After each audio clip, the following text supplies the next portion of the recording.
Fase yang pertama, fase kenabian, dan ini berakhir dengan wafatnya Nabi Muhammad. Fase kedua, kekhilafahan 30 tahun kata Rasulullah. Fase ketiga, para khalifah menggunakan sistem kerajaan, ini yang paling lama, 1227 tahun, berakhir dengan runtuhnya khilafah Islamiyah Al-Utsmaniyah di Turki, ya.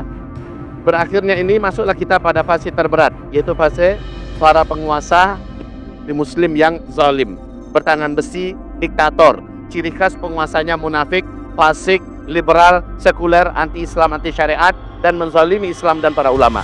Ini ciri khas penguasa yang ada di fase keempat, fase kita sekarang. Jadi jangan heran, kok kayak gini? Memang kayak gitu, karena fase ini memang fase itu. Tapi tak lama lagi dengan izin Allah, kata Allah, akan wujud kembali pemerintahan mendunia 100%, kata Rasulullah. Islam akan memimpin seluruh dunia dengan konsep kekhalifahan, sistem kenabian. Tahukah Bapak Ibu, Bu, di manakah pusat pemerintahan Islam fase kelima ini? Tahukah Bapak Ibu di mana pusat pemerintahan Islamnya? Ternyata adalah di Baitul Maqdis, Palestina. Takbir. Saya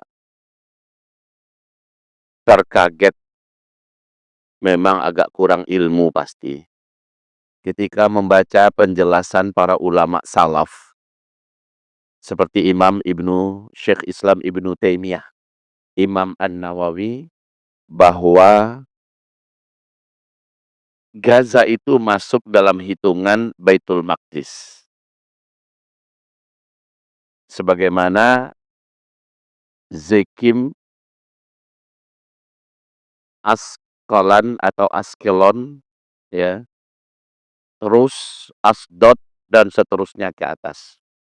Tolong nanti, karena memang kita sedang didampingi atau kami sedang mendampingi orang yang sudah bersitungkus lumus tentang masalah Palestina dan Gaza, tentu banyak hal-hal yang harus diperbaiki nanti Ustadz Husin. Tapi ini yang kami pahami, bahwa Gaza termasuk dalam hitungan Baitul Maqdis. Demikian kata Syekh Islam Ibnu Taimiyah, Imam Nawawi, dan beberapa ulama salaf lainnya. Dengan pengetahuan baru itu, teringatlah oleh kami hadis Nabi yang berkata, selalu ada satu kelompok dari umatku yang terus berperang di atas kebenaran. Mereka senantiasa mengungguli lawan-lawannya. Mereka tidak akan bisa dimudaratkan oleh musuh-musuhnya dengan cara apapun, kecuali hanya beberapa bencana. Dan mereka selalu ada sampai Nabi Isa turun. Nah, ini hadis keren banget. Kemudian bertanya para sahabat, Ainahum ya Rasulullah, di mana mereka ya Rasul? Jadi hadisnya selalu ada, berperang, selalu unggul, tidak terkalahkan, tidak bisa dimudaratkan kecuali hanya menerima beberapa bencana. Mereka selalu ada sampai Nabi Isa turun. Di mana mereka ya Rasulullah? Nabi menjawab, hum bi Baitil Maqdis wa aknafi Baitil Maqdis. Bergetar hati saya saat mengetahui hakikat Gaza masuk dalam hitungan Baitul Maqdis itu menurut para ulama salaf. Allahu Akbar. Maka dengan ini semakin percaya dan yakinlah kita bahwa para pejuang yang hari ini ada di Gaza, baik itu dengan sayap tempurnya, brigade, atau jihad dengan syaratnya dan lain-lainnya, semakin yakin kami merekalah yang dimaksud dengan kelompok tersebut. Jadi mereka bukan buatan Israel, mereka bukan Syiah, mereka bukan ISIS, ya. Mereka bukan kelompok separatis yang hanya memperebutkan wilayah jabatan kekuasaan. Dusta bila kita pertemukan dengan hadis barusan.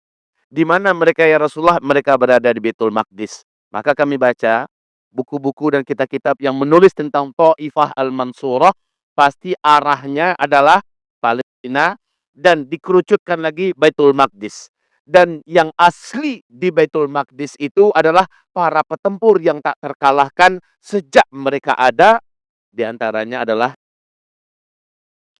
Jadi hadirin yang kami muliakan, itu yang pertama, akhirnya semakin mantap. Bila beliau sudah 12 tahun di sana, diberi oleh Allah jodoh orang sana, ya.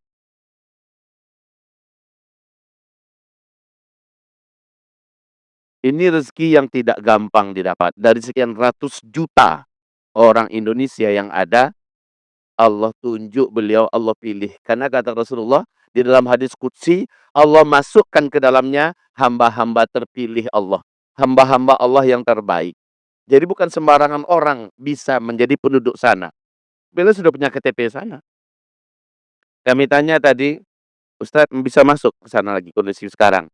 Beliau mengatakan, kita coba dengan izin Allah. Tak tahulah setelah pulang ini, tapi insya Allah kita tidak akan lagi kesulitan dalam masalah visa semacam itu, nggak butuh lagi. Saya sudah punya KTP sana. Kenapa tidak? Wong istrinya orang sana. Satu orang ya Ustadz ya. Baru satu kata beliau. Itu kalimatnya jelas ya, kalimat laki-laki baru satu. Ala kulli hal kita tidak usah ngeributin yang bagian kalimat terakhir ini. Ya. Ibu-ibu, bapak-bapak yang kami muliakan, saya dari sejak kelas 6 SD sampai masuk ke Pondok Pesantren Tawalib Padang Panjang, kelas 1 SMP-nya, kelas 2, salah satu cita-cita saya yang tertinggi adalah saya bisa berperang nanti ke Palestina. Dari kecil. Semakin saya besar, remaja, masuk saya ke tingkat SMA, keinginan itu semakin besar. Ketika saya tamat, saya pergi ke Mesir, saya cari jalan untuk bisa. Singkat cerita, sampai hari ini, sampai saya duduk di sini, keinginan besar itu tidak pernah padam, tapi tak pernah dipanggil oleh Allah ke sana. Maka, bila ada doa-doa saya yang belum Allah kabulkan sampai hari ini adalah, saya minta untuk menjadi penduduk Palestina, tinggal di Palestina, berperang di Palestina sampai Palestina merdeka dan saya mati syahid di Palestina. Itu doa saya dari kecil sampai sekarang, tapi sekali lagi Allah tak pilih saya. Secara fisik ya, Allah tak pilih saya. Dan ini adalah luka yang sangat dalam, cuma saya tetap berbaik sangka kepada Allah Subhanahu wa taala. Mungkin Allah tugaskan saya di bidang lain. Hadirin yang saya cintai, beliau Allah pilih di sana. Seperti Bang Onim, Allah pilihkan. Berarti mereka menurut Allah adalah hamba-hamba yang terbaik. 2 bulan yang lalu, Ustaz, waktu kami menyalurkan bantuan dari Sumatera Barat di Jakarta, dan dia adalah salah seorang di antara pihak perlawanan, kami syuting, kami videokan, dan juga beliau mengatakan, kapanpun antum ingin berjumpa, kami akan jembatani ke Qatar, karena beliau adalah paman kandung kami, yaitu Ismail. Kemudian, kami katakan bagaimana dengan bantuan-bantuan kaum muslimin yang lain. Semua bantuan dengan izin Allah sampai kecuali melalui satu pintu yang saya meragukannya dan sebaiknya jangan pernah kalian masukkan ke sana, yaitu kedutaan Palestina yang ada di Jakarta. Ini minta maaf Ustaz yang menyampaikan beliau. Jadi Syekh ini berkata, tolong jangan salurkan bantuan kalian ke kedutaan Palestina yang ada di Jakarta. Menurut kami mereka belum sebau, seruh, sejiwa, dan bahkan bagi kami, mereka kami anggap sebagai penghalang dan bahkan pengkhianat perjuangan. Ini kata mereka ya. Kemanapun bantuan kalian, termasuk ke Ustadz Muhammad Husin Gaza, insya Allah sampai, ke Bang Onim, insya Allah sampai, ke Dompet Duafa, insya Allah sampai, disebut semua. Ya, tapi ke yang ini saya sarankan jangan.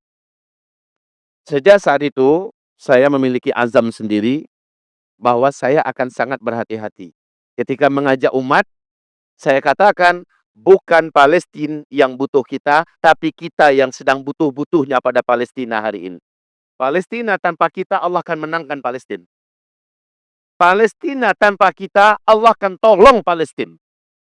Tapi kalau kita numpang, dalam kemenangan yang mereka raih dengan izin Allah. Kalau kita numpang dalam perjuangan yang pasti akan dimenangkan oleh Allah Subhanahu wa taala, orang yang paling beruntung sejagat ini adalah kita. Gitu, Pak.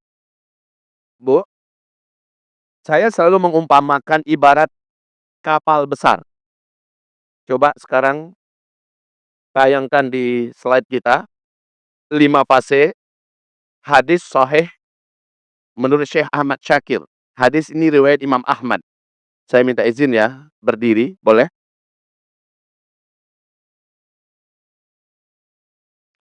Ini matan hadisnya. Ini matan hadisnya riwayat Imam Ahmad, sahih menurut Syekh Ahmad Syakir. Lihat sekarang terjemahannya. Rasulullah berkata, sejak saya diutus, kalian semua akan memasuki 5 fase. Ini dia. Fase yang pertama, fase kenabian. Dan ini berakhir dengan wafatnya Nabi Muhammad. Fase kedua, kekhilafahan, 30 tahun kata Rasulullah.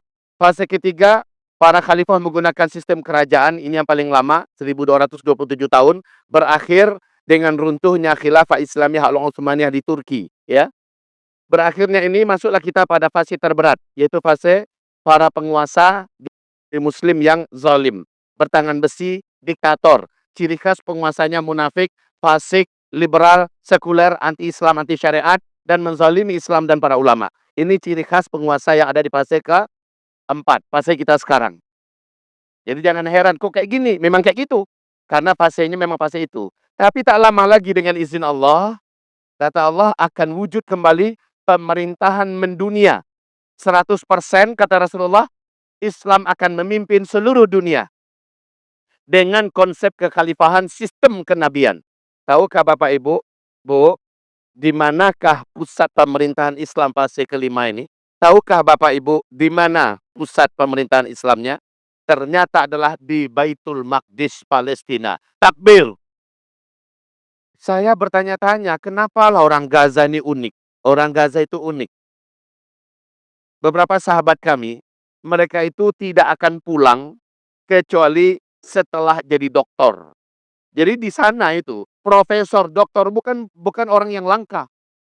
Mereka orang berpendidikan semua.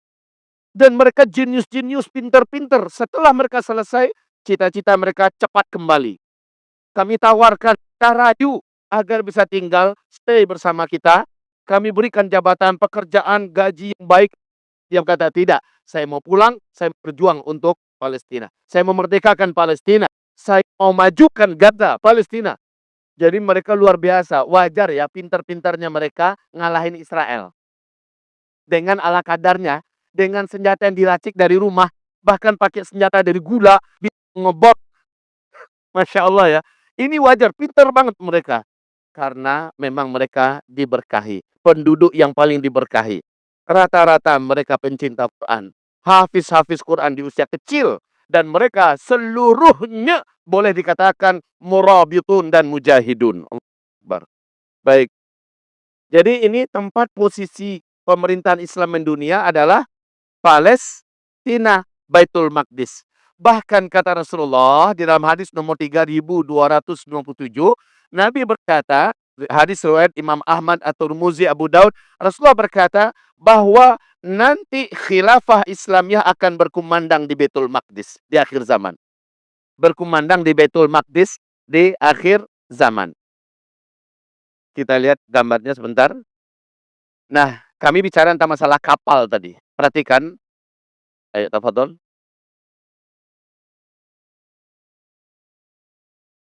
Ini ya, 5 fase tadi. Fase pertama, fase kenabian. Fase kedua, fase kekhalifahan.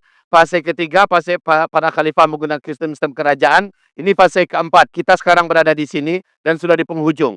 Sebentar lagi masuk kita pada fase kelima. Islam kembali memimpin dunia. Insya Allah. Pada fase pertama, kedua, ketiga, Islam memimpin 2/3 dunia. Fase kelima, Islam memimpin 100% dunia. Di fase ini sedang tidak kosong kepemimpinan Islam seluruh dunia. Tapi kata Rasulullah Shallallahu Alaihi Wasallam, fase ini pasti berakhir dan kamu masuk fase kelima. Bapak Ibu, fase pertama, kedua, ketiga, bila Nabi mengatakan ad-dunya bahrun amiq wa qad gharaqa fihi nasun katsir, dunia ini bagaikan lautan yang sangat luas lagi dalam. kita harus ada di atas kapal untuk sampai ke pulau harapan, yaitu ridho, cintaan Allah, surga Allah. Pulaunya itu berarti harus di atas kapal. Kapal pertama Nabi yang memimpin. Kapal kedua para khulafaur rasyidin. Di kapal yang sama pemimpinnya adalah para khalifah dengan sistem. Tapi di fase keempat kapalnya sedang tidak bersama kita. Ibaratnya kita sedang terapung-apung sekarang. Ya, kita sedang terapung-apung sekarang. Pulau udah dekat, tapi kita sedang berat ini, sedang terapung-apung. Kita harus bertahan hidup. Yang nampak cuma bangkai ikan paus. Yang nampak hanya bangkai ikan paus, terapung-apung. Naikilah bangkai ikan paus itu. Sebusuk apapun, naiklah ke atasnya. Untuk bertahan.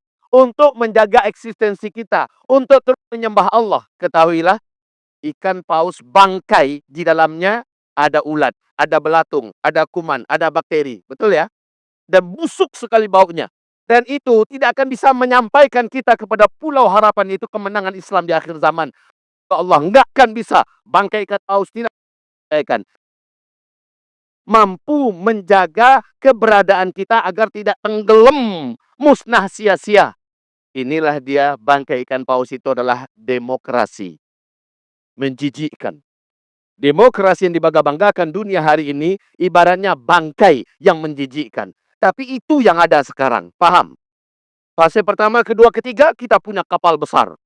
Dan sebentar lagi kapal besar akan Allah datangkan. Dan kapal itu ternyata dinakodai oleh para pejuang Palestina hari ini.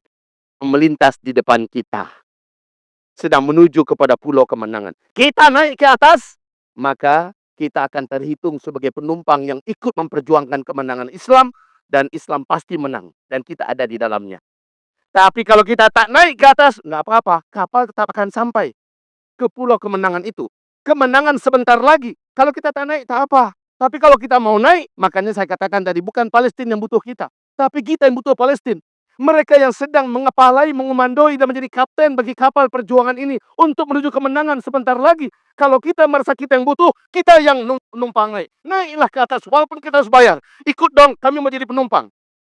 Dengan kita, kapal sampai. Tanpa kita, kapal tetap sampai. Tapi kalau kita naik ke atas kapal, penderitaan kita tidak akan sia-sia. Sebab kita nanti terhitung sebagai orang yang punya pahala terbesar di bumi ini karena ikut memerdekakan Masjidil Aqsa, ikut memerdekakan Palestina, walaupun jasad kita di Indonesia, badan kita di Indonesia, kita numpang di perjuangan yang sedang dikayuh oleh Palestina hari ini, ya. Dan semua yang mereka dapatkan dalam pahala, kita hak mendapatkan pahala yang mereka dapatkan. Jadi ini ibaratnya begitu. Kapal perjuangan ini insya Allah sebentar lagi akan sampai dengan seizin Allah Subhanahu wa Ta'ala. Hamba-hamba Allah yang saya muliakan, saya cintai. Kalimat ini, waktu kami kemarin, saya sebulan yang lalu baru pulang dari Aqsa. Sebulan yang lalu, tanggal 9 Januari. Alhamdulillah, kami bawa jemaah dari border Tabah. Pas masuk, border Tabah itu agak mirip-mirip dengan Bali lah sedikit. Kawasan wisata, cantik. Tapi merah. Ya. Pas beliau gantengnya Masya Allah. Orang Palestina memang cakep-cakep ya. Ganteng banget. Baru saja jadi pengantin. Ketika kami datang dengan uraian air mata, dia menyambut kami. Dan dia berkata, ketika semua orang takut ke Palestina, ketika semua orang lari dan menjauhi Palestina, kalian nun jauh dari Indonesia datang berkunjung kemari. Selamat datang wahai saudara akhiratku. Selamat datang, sampaikan kepada orang Indonesia. Persis seperti yang Ustaz Usil sampaikan tadi. Kami sangat mencintai kalian dari lubuk hati kami yang paling dalam. Masya Allah. Lalu kami bertanya, Muhammad, kenapa banyak sekali orang sekarang di Tabah ini biasanya sepi? Kenapa banyak sekali? Tapi kayak zombie, kayak mumi semua. Jalan tanpa ekspresi. Sambil membuat surfing, sambil membuat alat renang. Tapi mereka tanpa ekspresi, tanpa gembira. Seperti mumi berjalan. Kami bertanya, kenapa banyak sekali? Apa kata beliau? Semua mereka ini adalah yang lari dari kota-kota yang sekarang sedang terjadi perang. Ya, mereka lari antara Benyamin, Setanyahu ya, bukan Netanyahu. Setanyahu melarang mereka, jangan keluar dari Israel. Kalian sedang dibenci dunia hari ini, jadi biar tetap sini. Kami gratiskan hotel-hotel, kami gratiskan villa-villa, kami gratiskan apartemen-apartemen ya. Semua penginapan, makan minum kami kasih. Makanya penuh Tabah itu. Orang Israel semua. Tapi tidak ada bahagia di wajah mereka. Wajah ketakutan, wajah stres, wajah trauma, wajah segala macam yang mengerikan itu ada pada mereka, Pak. Maka apa yang dirasakan oleh muslimin, mukminin, mukminat Gaza hari ini ternyata mereka juga merasakan bedanya kalau kita ada yang diharapkan Allah. Apa kita harapkan? Ridho Allah, cinta Allah, naiknya derajat kita di sisi Allah dan surga Allah. Sementara mereka yang diharapkan apa? In kuntum ta'lamuna fa innahum ya'lamun kama ta'lamun wa tarjuna minallah ma la yarjun. Kalau kamu menderita, ketahuilah mereka juga menderita. Rakyat Palestina hari ini menderita, betul. Tapi bukan berarti rakyat Israel tidak menderita. Wallahi demi Allah, mereka juga menderita. Bedanya lagi, rakyat Palestina rindu syahid, rindu pertemuan dengan Allah, tak takut mati. Kalau orang di Allah sendiri yang umumkan dalam Al-Quran, manusia yang paling takut dengan kematian adalah orang Yahudi. Dan mereka benar-benar ketakutan. Jadi Ustaz, waktu kami di Yerusalem, di Bethlehem, kita lihat mereka masing-masing bawa senjata tempur itu. Sendirian berjalan berdua, bertiga, jarang mereka sendirian, tetap berkelompok. Apa kata si Muhammad tadi? Tuh lihat. Tuh lihat. Mereka kemana-mana bawa senjata itu bukan jagoan. Itu tandanya mereka sangat penakut dan pengecut. Nggak berani mereka kalau tidak bawa senjata. Seolah-olah semua orang mau bunuh mereka. Ya orang jahat. Orang jahat di mana-mana, mana ada yang tenang hidupnya. Mana ada yang tenang hatinya. Hadirin yang saya cintai, Bapak Ibu, hamba Allah yang kami muliakan. Jadi, kalau kita cerita tentang Gaza, Palestina, maka sesungguhnya secara mutlak Allah akan tolong mereka, Allah akan menangkan. Saya ingat dengan apa yang dikatakan oleh siapa Syekh yang ikut tampil di acara 212 kemarin? Yang Syekh Ahid. Kan siapa yang meliput acara 212 Desember di Jakarta? Beliau naik ke atas panggung dan berkata, kalaulah tidak ada Tufanul Aqsa, 7 Oktober, maka Masjidil Aqsa sudah tidak ada lagi sekarang. Kalaulah tidak ada 7 Oktober, kalaulah tidak ada Tufanul Aqsa, serangan yang terjadi tanggal 7 Oktober itu, maka jalur Gaza ini sudah lenyap. Kalaulah tidak ada Tufanul Aqsa 7 Oktober, maka manusia di muka bumi terancam oleh Zionis internasional. Jadi jasa dan berkah keberadaan 7 Oktober itu luar biasa Bapak Ibu. Kan ada sebagian yang bertanya-tanya, kenapa pasti nyerang duluan ya? Akhirnya rakyat sipil yang jadi korban. Tuh lihat gara-gara nggak apa mikir mereka. Beliau sudah berkali-kali mengkantar. Ustadz Husin berapa kali mengkantar. Ini loh, ini loh, ini loh. Dan dikuatkan lagi oleh Syekh Ahid tadi ya. Syekh Ahid. Boleh mengatakan kalau tak ada 7 Oktober itu hilang sudah Masjidil Aqsa kita. Kenapa demikian? Tanggal 26 Septembernya ternyata pemerintah Zionis mengundang sebanyak-banyaknya perwakilan Yahudi yang ada di seluruh dunia untuk ngumpul di Masjidil Aqsa. Coba tayangkan Masjidil Aqsa kita. Jadi diundang tanggal 26 September. Yang mana Masjidil Aqsa? Yang ada kubah emas atau abu-abu? Ya, ada bilang abu-abu, ada bilang kubah emas. Yang mana yang benar? Yang benar dua-duanya. Kenapa? Yang Masjidil Aqsa itu seluruhnya. Nih. Ini kawasan Masjidil Aqsa semua. Yang ini namanya Kubah As-Sakhrah atau Dome of the Rock. Yang ini namanya Masjid Al-Qibli. Sholat di dalam sini, di sini sama nilainya. Seluruhnya Masjidil Aqsa. Oke ya, paham? Baik Bapak Ibu, ini dengan nikmat dan izin Allah. Al-Fakir yang bicara, paling tidak setahun itu 2 kali ke Aqsa. Paling tidak. Dan selalu bawa rombongan jamaah demi rombongan jamaah. Ini bila ada izin Allah lagi, insya Allah 2 hari setelah kami akan kembali terbang. Umrah plus Aqsa. Dan membawa istriku yang tercinta, mana? Dengan izin Allah ya, membawa si putra kami. Dengan izin Allah. Bapak Ibu, jadi ini yang Masjidil Aqsa. Tanggal 26 September pemerintah Zionis Israel mengundang sebanyak-banyaknya perwakilan Yahudi yang ada di seluruh dunia. Ternyata hadir ratusan ribu orang, Bapak Ibu. Bukan sedikit, hadir ratusan ribu orang. Ngapain mereka di sini? Di sini mereka menodai kesucian Masjidil Aqsa kita. Mereka melakukan acara-acara ritual keagamaan Yahudi yang menjijikkan dan sesat. Sambil joget-joget, nyanyi-nyanyi, nari-nari. Dan betul-betul mereka tidak ada menganggap penghargaan sedikit pun. Puncak acara mereka meniup trompet dari tanduk sapi. Di dalam keyakinan agama mereka, kalau ini sudah ditiup, itu menandakan satu, tempat ini sudah milik.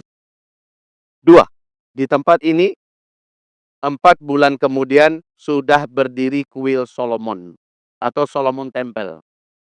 Ya, harus sudah berdiri 4 bulan kemudian. Berarti harusnya Januari Solomon Temple sudah berdiri di sini. Maknanya Masjidil Aqsa kita harus sudah diruntuhkan.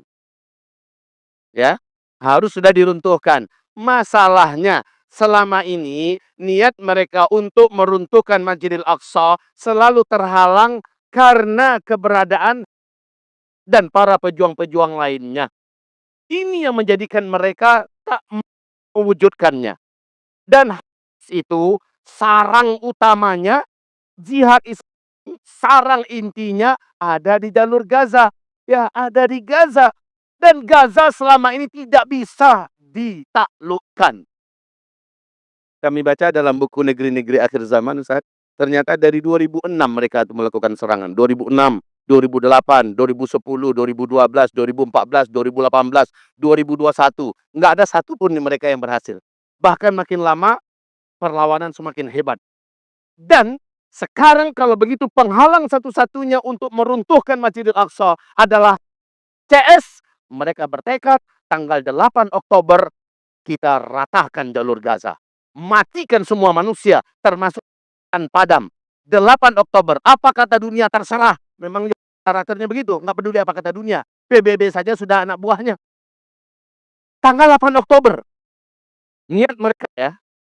Alhamdulillah berita ini bocor.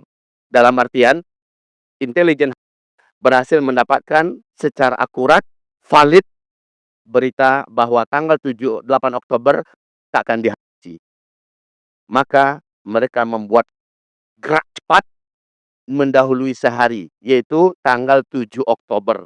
Dan itulah puncak pesta terakhir ya orang-orang Yahudi. Paham sampai di sini? Dilakukan serangan yang itu menjadikan kehinaan sepanjang sejarah mereka ada. Dan ini adalah peperangan tersengit dan paling memalukan untuk panjang umurnya. Dan dia tidak akan bisa tutupi rasa malu ini. Takbir. Kok kurang greget takbirnya? Mungkin karena ibu-ibu ya. Coba Bapak. Takbir.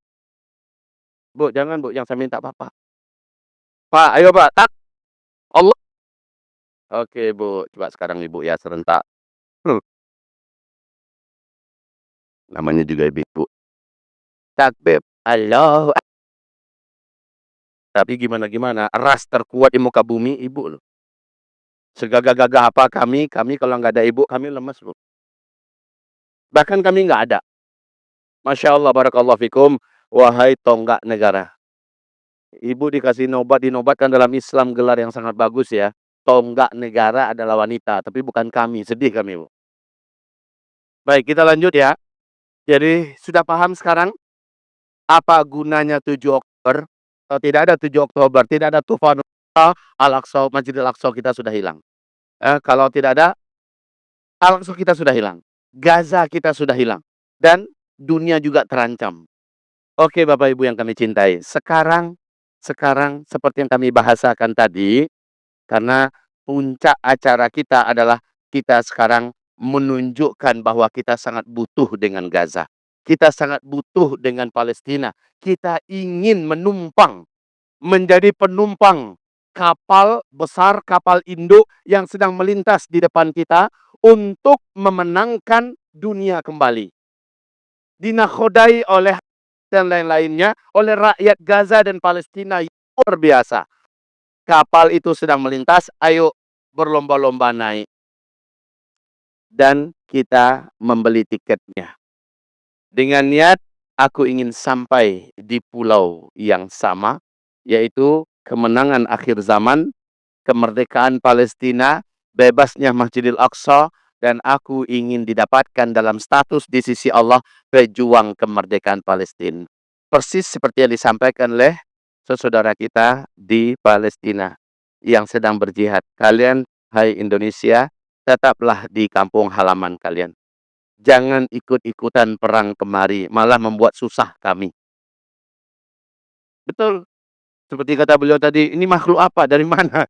Kita ini kecil-kecil, pendek-pendek, hidung pesek-pesek, nggak memenuhi syarat, dan mengejek.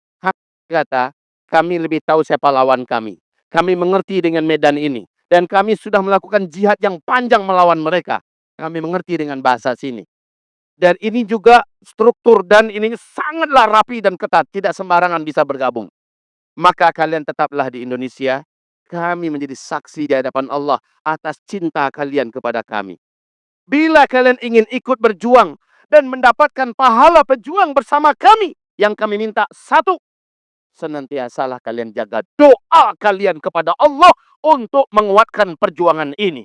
Jadi ini yang paling mereka tunggu-tunggu dari kita. Doa kita kepada Allah. Dan itu doakan seperti mereka sedang berjihad, tidak putus-putusnya. Seperti itulah hendaknya kita berdoa, tidak putus-putus. Lepas sholat wajib, angkat tangan. Ya Allah, saudaraku di Palestina. Mau berbuka puasa, ya Allah, saudaraku di Palestina. Sepertiga malam terakhir habis tahajud, ya Allah. Ketika menunggu pesawat di waiting room, apalagi sedang delay, ya Allah, saudaraku di Palestina. Sedang hujan turun lebat, ya Allah, saudaraku di Palestina. Terus doakan, yang didoakan 4 hal. Pertama yang didoakan adalah rakyat yang masih hidup. Yang kedua yang sudah meninggal. Yang ketiga yang sedang berjihad. Yang keempat terlaknat. 4 hal ini masuk dalam doa kita. Ulangi kembali yang kita doakan pertama. Rakyat Israel Palestina yang masih hidup. Yang kedua, yang sudah meninggal. Yang ketiga, para pejuang yang masih sedang berjihad. Yang keempat, terlaknat. Ini didoakan terus, doakan. Dan doa saudara ala zahril ghaib, dia tidak tahu kalau kita mendoakannya sangat mustajab di sisi Allah. Doakan, doakan, doakan. Infonya saya dengar sekarang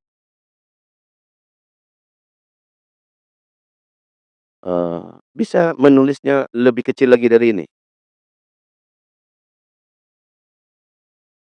Kertas lumayan besar, tapi nulis kecil-kecil. Nanti kalau bacanya pakai teropong kita jadi.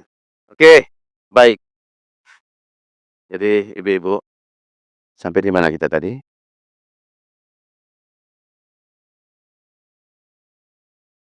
Sampai doa. Iya, baru doa kan? Yang kedua, yang kedua, kalian pastikan tolong kami dengan media yang ada di tangan kalian. Beritakan semua berita apapun yang hak tentang Palestina, tentang sebarkan sehingga orang dari tak tahu jadi tahu. Orang tak peduli jadi peduli. Orang tak simpati jadi simpati. Orang tidak bersama kami akhirnya bersamai kami. Dengan media kita yang ada. Dengarkan berita-berita yang hak, sebarkan, teruskan, lanjutkan. Beri komen, dan seterusnya. Maka kita ikut berjihad pakai media kita. Yang ketiga, jangan pernah kalian tambah amunisi mereka untuk menyerang kami. Putuskan mata rantai ekonomi mereka. Boykot produk-produk mereka. Alhamdulillah, Majelis Ulama kita sudah mengeluarkan fatwa. Fatwa nomor 83 tahun 2023. Haram, haram, haram bagi orang Islam membeli produk-produk Israel. Dan yang keempat, bila kalian diberi oleh Allah titipan harta, maka kirimkan. Kirimkan, kami pakai untuk melanjutkan perjuangan. Sebagiannya kami makan untuk mengobati yang luka-luka. Sebagian akan belikan buat amunisi perjuangan. Semua sulitnya perjuangan. Medan yang kami tempuh, menyambung nyawa. Jihad kami. Yang kami lakukan, kalian berhak mendapatkan sepenuhnya yang kami dapatkan. Allahu Akbar. Jadi kita disuruh tetap di Indonesia. Nggak usah sibuk-sibuk mau berangkat ke sana. Tapi lakukan langkah-langkah tadi ya. Maka kita berhak mendapatkan pahala mereka. Dalam hal ini, Bapak Ibu, saya siang ini ngajak Bapak Ibu. Seperti kata Nabi, man jahaza ghazian faqad ghaza. Orang yang membantu, orang yang membantu orang yang sedang berjuang, orang yang membantu orang yang sedang berperang, orang yang membantu. Alhamdulillah. Yahdikumullahu yuslih balakum. Orang yang membantu orang yang sedang berperang di jalan Allah, dia sama dengan orang yang berperang. Ini nasihat dalam sekali. Kita tetap di Indonesia menjalani hidup normal, sementara yang bersabung nyawa mereka, yang berhadapan dengan bom mereka, yang menghadapi kelelahan, keletihan adalah mereka. Kita tetap di Indonesia, tapi kita bantu mereka, maka kita sebenarnya sedang dianggap oleh Allah ikut berjuang. Dalam hadisnya, jahaza ghazian, bekali mereka, modali mereka. Ketika mereka makan, tapi kita niat, ya Rabb, jadikan makanan yang kami kirim ini ya Allah, membuat tulang punggung mereka tetap kuat. Alhamdulillah. Nasyir. Bismillah.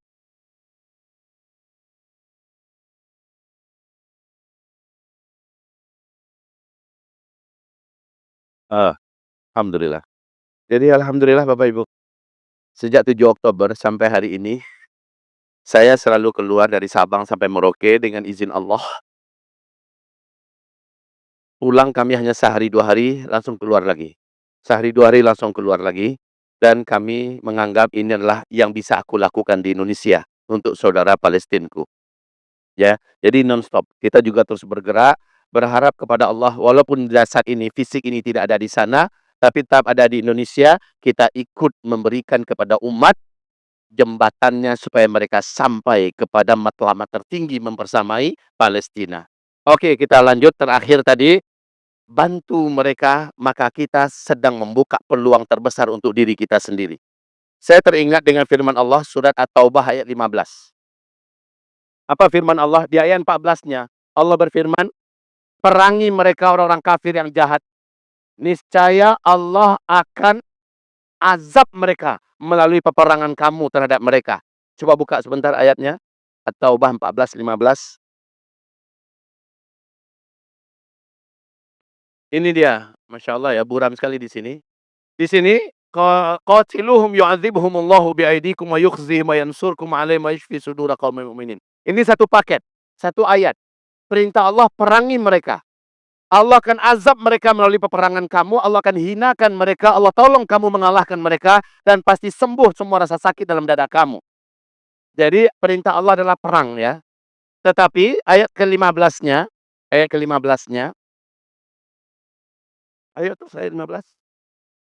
Ini masih satu ayat. Allah akan hilangkan semua rasa amarah dalam dada kamu. Nah, nomor 7 ini poinnya kita. Semua dosa-dosa kamu Allah akan putihkan. Semua dosa-dosa kamu akan Allah putihkan. Ibu pengen masuk surga insya Allah. Bapak ingin masuk surga, Pak? Amal soleh Bapak, Ibu sudah terlalu banyak atau masih sedikit? Baik. Dosa Bapak, dosa Ibu sangat banyak atau sangat sedikit? Serius? Amal sangat sedikit, dosa sangat banyak. Dan pengen masuk surga? Enak banget. Sama sebenarnya. Bapak, Ibu, dan saya adalah orang-orang yang sangat sedikit amal. Sementara dosa nggak karuan banyaknya. Kita tak tahu, berhakkah saya menjadi surga atau. Tapi melihat jalan yang dibukakan Allah, kita punya peluang besar untuk positif menjadi ahli surga. Allah akan putihkan semua dosa-dosa kita selama kita ikut di dalam perjuangan menegakkan agama Allah Subhanahu wa taala.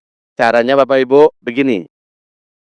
Saya ingat sebuah kisah di dalam kitab Lelaki Soleh ya, yang ditulis oleh guru kita almarhum Ustadz Muhammad Abu Jibril Abdurrahman. Beliau memuat sebuah kisah menarik tentang seorang sahabat yang tidak mau diselenggarakan jenazahnya oleh seluruh sahabat yang lain. Meninggal, Bu. Meninggal. Kemudian tiba-tiba para sahabat berdatangan tapi tidak ada yang mau menyelenggarakan. Tidak dimandiin, tidak dikapanin, tidak dikubur, tidak disolatkan. Apalagi dikuburkan. Mendinginlah jenazah itu. Datang Rasulullah. Kenapa kalian tidak selenggarakan jenazahnya? Apa kata para sahabat? Ya Rasulullah, orang ini sejak dia masuk Islam, kami belum pernah lihat dia sujud untuk sholat kepada Allah. Sholat pun nggak pernah. Padahal udah masuk Islam. Kami tak pernah lihat dia puasa, baca Quran, zikir, sedekah. Kami tak pernah lihat dia melakukan kebaikan ya Rasulullah.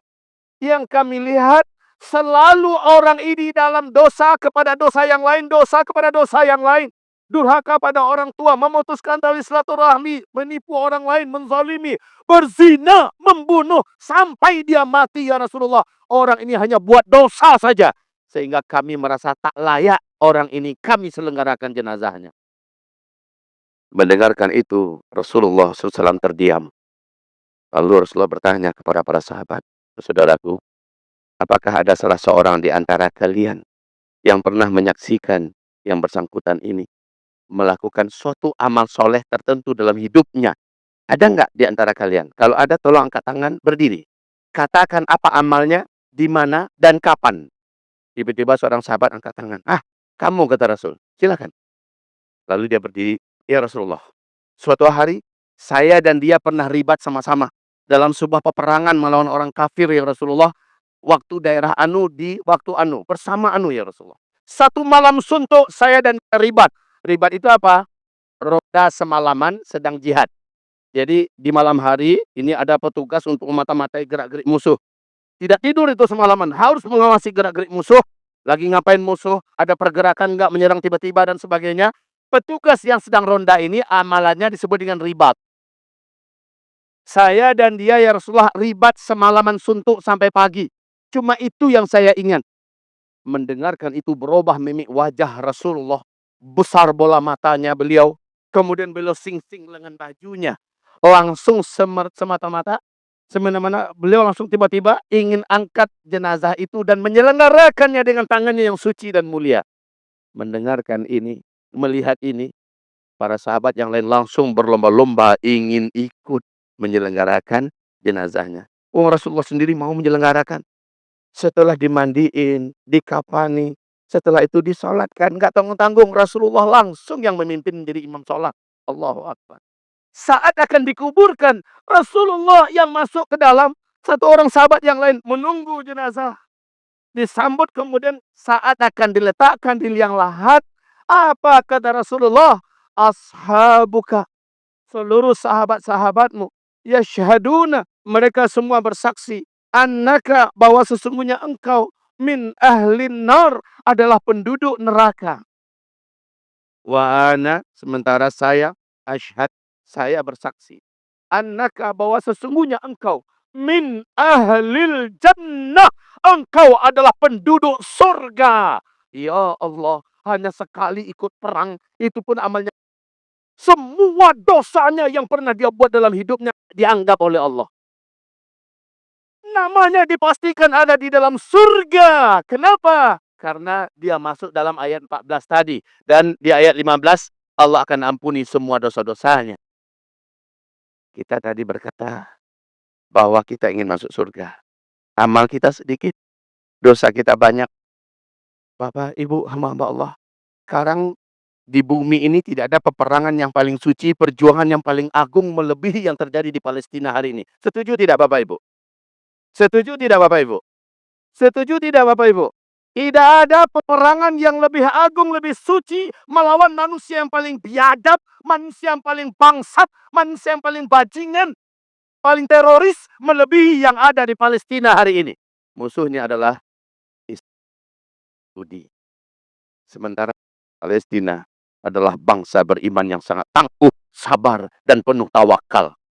Mereka tidak memelas minta bantuan, tapi mereka tidak menolak kalau ada yang mau menumpang dalam perjuangan menuju kemenangan ini. Maka sekarang kapalnya sedang melintas di depan kita, ada yang mau naik, angkat tangan nanti. Saya mau ikut naik Buya, saya mau jadi penumpangnya, saya mau dalam perjuangan itu Buya, saya bayar Buya, demi bisa menyertai diri saya dalam peluang yang ada di cerita tadi dalam ayat ini. Dan juga semua pahala para mujahid mengalir kepada kita. Allahu Akbar. Kemudian harta yang kita keluarkan jadi beda nilainya. Selama ini kita memberikan untuk bantuan kemanusiaan semacamnya, itu nilainya sedekah. Tapi kalau sudah untuk memperjuangkan agama Allah, walaupun yang menerima tetap orang yang sama, dipergunakan untuk kepentingan sama, tapi karena niatnya adalah untuk memperjuangkan agama Allah, maka nilainya infak fi sabilillah dan kita terhitung sebagai pejuang di sisi Allah. Bu, mungkin Ibu sudah banyak ngaji, alhamdulillah kami yakin. Kalau sedekah berapa kali lipat Allah kembalikan kepada kita? 10 kali lipat. Sedekah 10 kali lipat. Tapi kalau infak fisabilillah berapa kali lipat Allah kembalikan pada kita? 700 kali lipat Allah kembalikan kepada kita. Plusnya adalah kita terhitung ikut sebagai pejuang itu sendiri.